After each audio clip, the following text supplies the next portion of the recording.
First of all, it's a very good start to resetting the relations. তো ওখানে positive আলোচনা হয়েছে এবং আমরা এটাই বলছি যে দুই দেশের যদি মাইন্ডসেট থাকে সম্পর্ক পজিটিভ দিকে এগিয়ে নিয়ে যাওয়ার, তাহলে আমরা কিছুটা ভালো অগ্রগতি করতে পারব। তো ওই দিক থেকে ইট ওয়াজ আ ফ্রুটফুল মিটিং। ওখানে আমরা ভারতের national security adviser Ajit Doval সাহেবের সাথে মিটিং হয়েছে, মাননীয় পররাষ্ট্রমন্ত্রী জয়শঙ্কর সাহেবের সাথে কথাবার্তা হয়েছে। Both meeting went positive. তো ওই দিক থেকে আলাপ আলোচনা তো আর বিস্তারিত প্রেস রিলিজে তো আর ইস্যু হয়েছে, আপনারা দেখছেন। সো আশা করি there be some goodwill gestures in the coming weeks. আমরা যেটা গুরুত্ব দিছি যে মেডিকেল ভিসাগুলা ওপেন আপ করে দিতে শুন, তো ওনারা এটা পজিটিভ করছেন। তো মেডিকেল ভিসা, ব্যবসায়িক ভিসা যাতে ওপেন আপ হয়, তো আশা করি এইটা ইন দি কামিং উইকস একটা পজিটিভ দিক ওই দিক থেকে আমরা দেখতে পাবো। আমরা বলছি যাতে বন্ধুত্বর সম্পর্ক করতে হইলে বা একটা দিকে অগ্রসর হইতে হলে পজিটিভ দিকে, এটা পজিটিভ ভিজিবিলিটি দুই পক্ষ থেকেই আমাদের দেখাইতে হবে। তো স্বাভাবিক পজিটিভ ভিজিবিলিটি দেখাইতে হইলে তো এই জিনিসগুলো অ্যাড্রেস করতে হবে। তো আমরা I would say it's a good start. এখানে তো আর এই একদিনে তো আর সবকিছু আলোচনা করা যাবে না, বাট মোটামুটি আমরা আই উড সে যে দুই দেশের মাইন্ডসেট যদি, যেটা আমি প্রথমেই বললাম, যদি তাকে একটু অগ্রসর করার জন্য পজিটিভলি, তাহলে হইতে পারবো। আর কিছু চ্যালেঞ্জেস তো থাকবেই। একজন পালিয়ে যাওয়া সন্ত্রাসী যখন ওখানে আছে শেখ হাসিনা, তো চ্যালেঞ্জেস তো থাকবেই। তো এই চ্যালেঞ্জের ভিত্তিতে কিভাবে আমরা অন্য কাজগুলা যে দুই দেশের মিউচুয়াল বেনিফিট হয় বা মিউচুয়াল ইন্টারেস্টে পড়ে আমরা এগিয়ে নিব।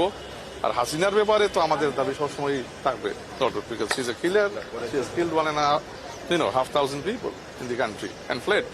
তো ওখান থেকে যাতে কোনো সাবভার্সিভ অ্যাক্টিভিটিস না করে, ওইটা নিয়ে আমরা সবসময় একটা জোরালো আলোচনা রাখবো। বাট মনে হচ্ছে যে এই সফরটা মোটামুটি ভালো ফলপ্রসূ এই দিক থেকে, যে it's a good start on resetting the conversation. So it was positive from that point of view. Thank you.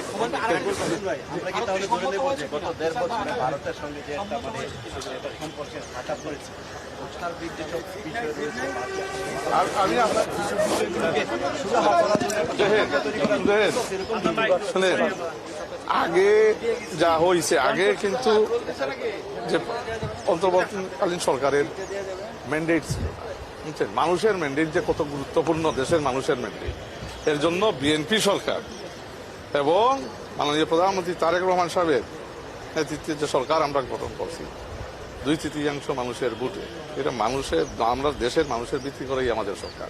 So we have the confidence, we have the position of strength, and that is required to negotiate international ডিপ্লোমেসিতে। যদি আপনার দেশের মানুষের mandate না থাকে, you are always weak. তো we have that. তখন আমরা আলহামদুলিল্লাহ বড় গলায় কথা বলতে পারি, কনফিডেন্স নিয়ে কথা বলতে পারি, কারণ আমাদের দেশের মানুষ আমাদের পক্ষে আছে। সো দ্যাট ইজ এই ইম্পর্টেন্ট ফাউন্ডেশন, যেটা বিগত সরকারের, অন্তর্বর্তী সরকারেরও ছিল না, আর হাসিনার তো গত 15 বছর ছিলই না। এর জন্যই তো একের পর এক আপনার রিগিং করে, চুরি করে, বুট ডাকাতি করে, মিডনাইট ইলেকশন করেই সামহাও দেখাইতো আছে ক্ষমতায়। তো এই এখন বাংলাদেশে একটা বিরাট ম্যান্ডেট নিয়ে নির্বাচিত সরকার, এই নির্বাচিত সরকারের এই যে নির্বাচিত বিষয়টা ইজ ভেরি ইম্পর্টেন্ট ইন্টারন্যাশনাল ক্রেডিবিলিটির জন্য, এবং ইন্টারন্যাশনালি যদি আপনার স্ট্যাচার এবং আপনার রেসপেক্ট এন্ড ডিগনিটি একটা সরকারের থাকতে হয়, they do need the mandate of their people. So আমাদের এই সরকারের আলহামদুলিল্লাহ আছে, এবং এই ম্যান্ডেটের জন্যই এখন আমরা একটা পজিশন অফ স্ট্রেংথ থেকে কথাবার্তা বলতে পারি, এবং সবখানে আমরা আলহামদুলিল্লাহ সম্মানও পাই। এবং বাংলাদেশকে বিক্রি করে বিএনপি সরকার কিছুই করবে না, বাংলাদেশের ন্যাশনাল ইন্টারেস্ট নিয়ে কাজ করবে, and that is the sole centrepiece of our foreign relations, foreign economic policies.